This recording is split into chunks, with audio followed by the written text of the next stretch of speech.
Okay, hello. This is Shiva or Gonza Art Studios Shiva. I normally go by Madam Shiva on Discord. And this is me in the process of animating the Diamonds Are Forever featuring my beautiful red dragon, Madame Marguerite. And I just wanted to talk about how I actually do these animations. To start, I use Clip Studio Paint. I use version EX, which allows me to make longer videos, which is very useful.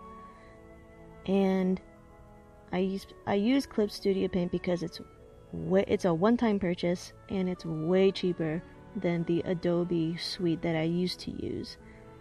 I used to animate using Photoshop, and while Premiere and After Effects were nice, the payments and the constant updating and all the technical issues just wasn't worth it. So I transitioned to Clip Studio Paint and used other free programs to record, download, and import different files. Has made animation way more enjoyable. So for my process, whenever I want to start an animation, I always start with the audio. So for example, if someone recommends a song to me or a voice, say I really like their audition and I want to animate it, I will first let them know and say, I really like your audition, I'd like to animate it. And this is just to give them a heads up, just so they're not surprised or they think that I'm just going to take their audio and not credit them. So I always start with the audio, and after I get the audio, I import it, and then I time out my timeline to see exactly how far I want to take this, or do I want to add images or say like an intro to said audio. Most of the time, no, I just do the audio to kind of just create more lip sync, which is surprisingly what I used to not do at all. I used to do silent animations to go with just either sound effects or music, and only recently, these last few months, I've started lip syncing, and I didn't expect for me to feel it out so well. And it's one of the main things that I'm praised for, which really surprised me because I thought that the lip sync would just be like an additional detail to kind of, I don't know, get the idea across for certain animations. But no, the lip sync is praised a lot and it means a lot to me. And I'm definitely going to keep doing it to improve even further.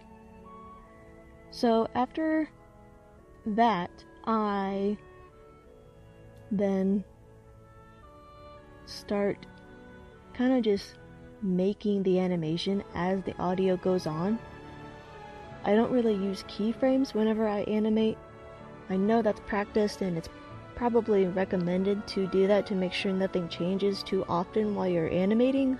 But I think a lot about my animations as I'm doing them, and sometimes I can't stick with one idea.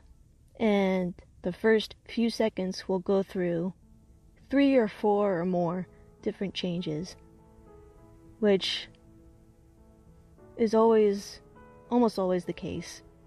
Like it could start out with just a headshot, just talking, and next thing you know, it's a scenery and they're talking, and it never stays the same. So after I start animating, and when it comes to the dialogue, I make sure I see maybe two or one frames to actually get started on the actual dialogue. So when formulating the letters for the dialogue or lyrics, in this case, I always use my phone or a mini mirror that I have, to really get the mouth movements and the shape of the lips whenever I lip sync, just to make sure that everything's looks right, make sure everything looks like it's coming out correctly, and that it looks coherent. Now for the timing, Clip Studio Paint allows me to move frames all over around the timeline. In Photoshop, I could never figure out how to do that. I'm pretty sure you could, but I never figured it out. So a lot of it was just guessing and hoping for the best, or just trying to go with the audio for the first time as best as possible. But with Clip Studio Paint, it allows me to just take the frame and move it to wherever I need it to be, or to change it again to see if it sounds better before or a little bit delayed.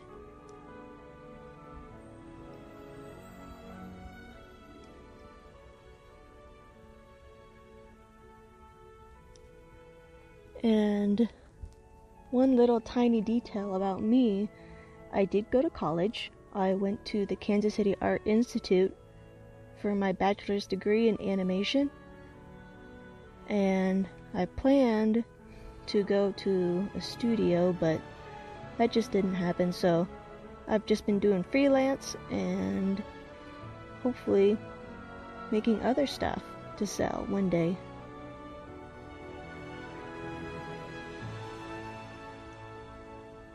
And as I'm animating, I'll also go back and forth to make sure there's fluidity.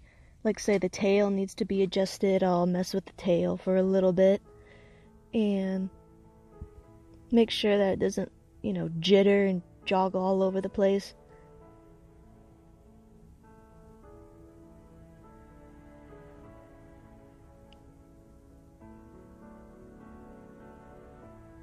As for the narrative for Madame Marguerite herself, it's still a work in progress, but I got the gist of who she is, what she does, and her role as a character. I won't say it right now because it's still under construction at the moment, but essentially she's just is. She is who she is, and she knows it too.